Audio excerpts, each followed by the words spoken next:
అదే RTV app వార్తల్ని క్షణాల్లో చదివే అవకాశం ఉంటుంది. ఒక న్యూస్ పేపర్, ఒక టెలివిజన్ ఛానల్ మీ చేతుల్లో ఎప్పుడూ ఉంటాయి.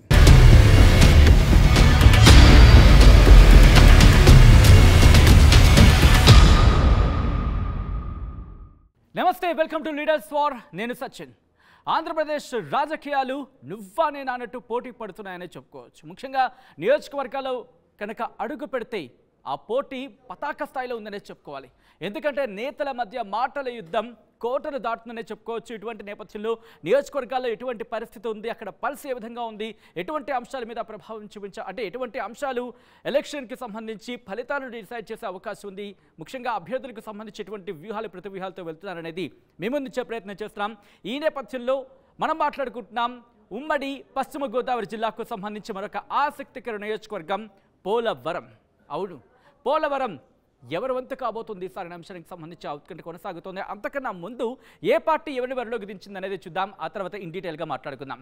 ఇస్ వైసీపీ నుంచి బరిలోకి దిగుతున్నారు తెల్లం రాజలక్ష్మి, అలాగే తెలుగుదేశం పార్టీ, జనసేన, బీజేపీ కూటమిలో భాగంగా జనసేన నుంచి బరిలోకి దిగుతున్నారు చిర్రి బాలరాజు. ఒకసారి వీళ్ళ ప్రొఫైల్స్ చూద్దాం, ఆ తర్వాత ఇన్ డీటెయిల్గా మాట్లాడుకుందాం. ఇస్ వైసీపీ నుంచి బరిలోకి దిగారు తెల్లం రాజలక్ష్మి. ప్రొఫైల్ కనుక చూస్తే ఎస్టీ కోయ సామాజిక వర్గానికి చెందిన నేత, వృత్తిరీత్యా టీచర్. ఈమె భర్త తెల్లం బాలరాజు పోలవరం సిట్టింగ్ ఎమ్మెల్యేగా ఉన్నారు. ఇంకా ఈమెకు సంబంధించి ప్రొఫైల్ చూస్తే కనుక బాలరాజు 2004, 2009, 2012, 2019లో ఎమ్మెల్యేగా గెలిచారు. అంటే దాదాపుగా 4 సార్లు ఎమ్మెల్యేగా ఆయన ఆ విన్నింగ్ ఫ్రీక్ని కంటిన్యూ చేస్తున్నారనే చెప్పుకోవాలి. అయితే ఈసారి తెల్లం రాజలక్ష్మికి వైసీపీ టికెట్ కేటాయించింది. ఇది వైసీపీ నుంచి పోటీ చేస్తున్న తెల్లం రాజలక్ష్మికి సంబంధించిన ప్రొఫైల్. ఇక జనసేన నుంచి బరిలోకి దిగుతున్న చిరి బాలరాజుకి సంబంధించి ప్రొఫైల్ కనుక చూస్తే ఎస్టీ సామాజిక వర్గానికి చెందిన నేత, డిగ్రీ చదువుకున్నారు. 2019లో జనసేన నుంచి పోటీ చేశారు, కానీ ఓటమిని చవిచూశారు. ఇది దీనికి సంబంధించిన ప్రొఫైల్. ఇంకా మరిన్ని డీటెయిల్స్ చూస్తే కనుక నియోజకవర్గంలో జనసేన కన్వీనర్గా కొనసాగుతున్నారు. ఈ స్థానం టీడీపీకి అనూహ్యంగా బాలరాజుకి టికెట్ దక్కింది. ముఖ్యంగా కూటమికి సంబంధించి అనుకున్నప్పుడు కొన్ని సీట్ల షేరింగ్లో ఈ స్థానం ముఖ్యంగా పోలవరం అనేది జనసేనకు దక్కిన పరిస్థితి అని చెప్పుకోవాలి. ఇది అభ్యర్థులకు సంబంధించిన ప్రొఫైల్. ఇక నియోజకవర్గానికి సంబంధించి క్లుప్తంగా చూసే ప్రయత్నం చేస్తే కనుక పోలవరం ఎస్టీ రిజర్వ్డ్ నియోజకవర్గం, ఏలూరు లోక్సభ స్థానంలో భాగం. పోలవరం, కుక్కునూరు, అలాగే బుట్టాయగూడెం, జీలుగుమిల్లి, వీరులపాడు, అలాగే కొయ్యలగూడెం, టీ నరసాపురం మండలాలు ఈ నియోజకవర్గం పరిధిలోకి వస్తాయి. మరి ఈ నేపథ్యంలో ఇక్కడ సామాజిక వర్గాల పరంగా ఎవరికి ఎన్ని ఓట్లు అనేది చూసే ప్రయత్నం చేద్దాం. ఇదిగోండి డీటెయిల్స్ ఇవి. ఉమ్మడి పశ్చిమ గోదావరి జిల్లా పోలవరంకి సంబంధించి ఏ సామాజిక వర్గానికి ఎన్ని ఓట్లు ఉన్నాయనేది ఒకసారి చూసే ప్రయత్నం చేస్తే కనుక ఎస్టీ సామాజిక వర్గానికి సంబంధించి 60,000 ఓట్లు, ఎస్సీ సామాజిక వర్గానికి 52,000 ఓట్లు, బీసీ సామాజిక వర్గానికి 80,000 ఓట్లు, ఓసీ సామాజిక వర్గానికి 30,000 ఓట్లు ఉన్నాయనేది మనకు అందుతున్న సమాచారం.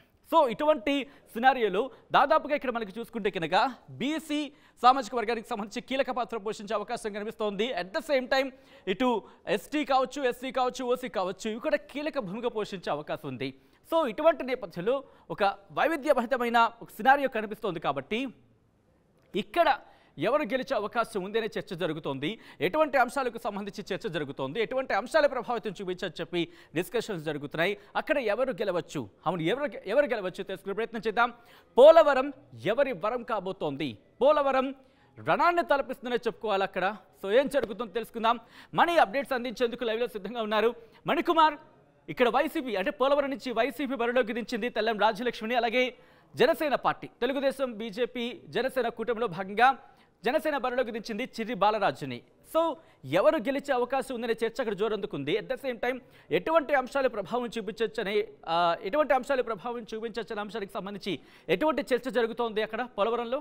సచిన్, ఏలూరు జిల్లాకు సంబంధించి ఏలూరు జిల్లాలో ఉన్నటువంటి 7 నియోజకవర్గాల్లో పోలవరం నియోజకవర్గం ఒకటి. అన్ని నియోజకవర్గాలు ఒక ఎత్తు అయితే పోలవరం నియోజకవర్గం ఒక ఎత్తు. ఎందుకంటే ఇక్కడ ఆంధ్రప్రదేశ్ జీవనాధారం అయినటువంటి పోలవరం ప్రాజెక్టు ఇక్కడ ఉంది. ఈ ప్రాజెక్టు నియోజకవర్గం కాబట్టి ఈ నియోజకవర్గం మీద పార్టీలన్నీ కూడా దృష్టి పెట్టాయి. ఖచ్చితంగా పోలవరాన్ని కైవసం చేసుకోవాలని పార్టీలన్నీ కూడా కసరత్తు చేస్తున్నాయి. ఈ నేపథ్యంలో పోలవరం నియోజకవర్గానికి సంబంధించి చూసుకుంటే దాదాపు ఇక్కడ 2,44,000 పైచిలకు ఓట్లు ఉన్నాయి. వాటిలో బీసీ సామాజిక వర్గానికి చెందినటువంటి ఓట్లు 80,000 ఉంటాయి. దాని తర్వాత ఎస్టీ సామాజిక వర్గానికి చెందినటువంటి ఓట్లు దాదాపు 60,000 ఉన్నాయి. ఇది ఎస్టీ నియోజకవర్గం కూడా. ఈ నియోజకవర్గానికి సంబంధించి ఇప్పటికి ప్రస్తుతం ఇక్కడ సిట్టింగ్ ఎమ్మెల్యే వైసీపీ నుంచి తెల్లం బాలరాజు ఉన్నారు. ఆయన ప్రస్తుతం సిట్టింగ్ ఎమ్మెల్యే ఉన్నారు. ఇప్పుడు అయితే 2024 ఎన్నికలకు సంబంధించి ఇక్కడ అనూహ్య రాజకీయ పరిణామాలు చోటు చేసుకున్నాయి. ముఖ్యంగా వైసీపీకి సంబంధించి అటు అభ్యర్థులు కూడా ఇక్కడ చేంజ్ చేశారు. వైసీపీ రాష్ట్ర వ్యాప్తంగా అభ్యర్థులు మార్పులు చేర్పుల్లో భాగంగా ఇక్కడ పోలవరం నియోజకవర్గంలో ఉన్నటువంటి తెల్లం బాలరాజుకు కాస్త వ్యతిరేకత రావటం, ఆయనకి సర్వేల్లో అన్ని రిపోర్టర్లో కూడా కాస్త నెగిటివ్ రావడంతో ఆయన్ని కాదని చెప్పి ఆయన భార్య తెల్లం రాజ్యలక్ష్మి ఇక్కడ వైసీపీ నుంచి అధిష్టానం అవకాశం కల్పించింది. తెల్లం రాజ్యలక్ష్మి ఈసారి వైసీపీ నుంచి 2020 ఎన్నికల్లో పోలవరం నుంచి ఆమె పోటీ చేయబోతున్నారు. మరోవైపు అటు టీడీపీ, జనసేన, బీజేపీ కూటమి నుంచి అటు వాస్తవానికి ఈ సీటుకు సంబంధించి ఇక్కడ టీడీపీకి టికెట్ ఇస్తారని అందరూ ఆశించారు. కాకపోతే అనూహ్య రాజకీయ పరిణామాలు చోటు చేసుకున్న నేపథ్యంలో ఇక్కడ జనసేన నేత చిర్రి బాలరాజుకు అవకాశం లభించింది. ఆయనకి అనూహ్యంగా ఇక్కడ టికెట్ లభించడంతో అటు జనసేన కేడర్లో కూడా ఉత్సాహం నెలకొంది. అయితే జనసేన టికెట్ కేటాయించడంతో టీడీపీకి చెందినటువంటి బొరగం శ్రీనివాస్ టీడీపీ ఇన్ఛార్జ్గా ఉన్నారు. ఆయన వర్గీయులందరూ కూడా మొదట్లో వ్యతిరేకించారు. ఆయనకు వ్యతిరేకంగా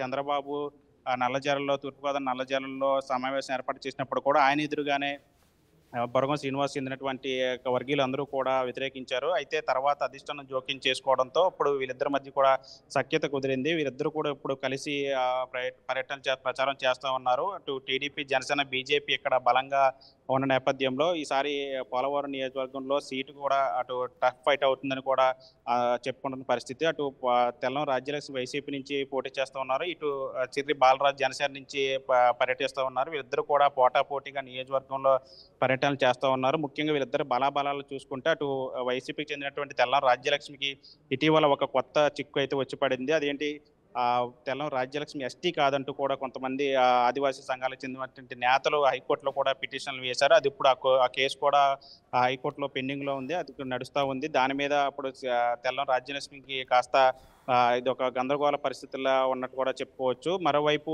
తెల్లం బాలరాజు ప్రస్తుతం ఎమ్మెల్యేగా ఉన్నారు. ఆయన మీద కూడా చాలా గ్రామాల్లో వ్యతిరేకత ఉంది. ఆయన వస్తుంటేనే గ్రామ ప్రజలు అందరూ కూడా వ్యతిరేకిస్తున్న పరిస్థితులు చూసాం.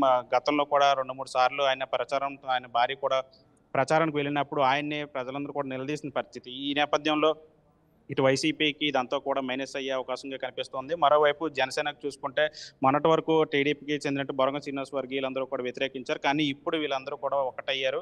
వీరితో పాటు ఇంకా కొంతమంది ఉన్నటువంటి నేతలు బీజేపీకి కానీ అటువంటి టీడీపీకి ఉన్నట్టు సెకండ్ గ్రేడ్ నేతలందరూ కూడా చిర్రి బాలరాజుకి సపోర్ట్ చేస్తున్నారు. ఖచ్చితంగా ఈ సీటును కైవసం చేసుకోవాలనే దృష్టిలోనే జనసేన అక్కడ పోలవరాన్ని సీటు ఆశించింది. అనుకున్నట్టుగానే పోలవరం సీటును జనసేన సంపాదించింది. ఇప్పుడు పోలవరం సీటును జనసేన ఖాతాలో చేసుకోవడానికి అటు నేతలందరూ కూడా సమిష్టిగా కృషి చేస్తూ ఉన్నారు. ఏదేమైనప్పుడు కూడా పోలవరం నియోజకవర్గానికి సంబంధించి ఈసారి ఈ పోలవరాన్ని ఎవరికి వరం అవుతుంది అనేది అయితే ఒక కర్త చర్చ అయితే నడుస్తూ ఉంది. Sachin. Right Manikumar, thanks for the update. So మొత్తంగా అయితే మాత్రం పోలవరం ఎవరి వరం కాబోతోంది? పోలవరంలో రణం మాత్రం పతాక స్థాయికి చేరుకుంటుందనే చెప్పుకోవాలి. ఈ నేపథ్యంలో అక్కడ ప్రజలు ఎవరిని తమ ఎమ్మెల్యేగా ఈ పోటీలో అసెంబ్లీకి పంపిస్తారనే అంశానికి సంబంధించి మాత్రం ఉత్కంఠ కొనసాగుతోంది. మే 13 డిసైడ్ చేయబోతున్నారు ప్రజలు. అయితే ఫలితాలు మాత్రం జూన్ 4న రాబోతున్నాయి.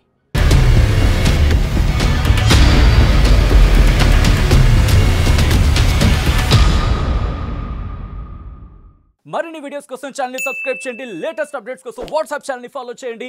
అండ్ లింక్ డిస్క్రిప్షన్ లో ఉంది.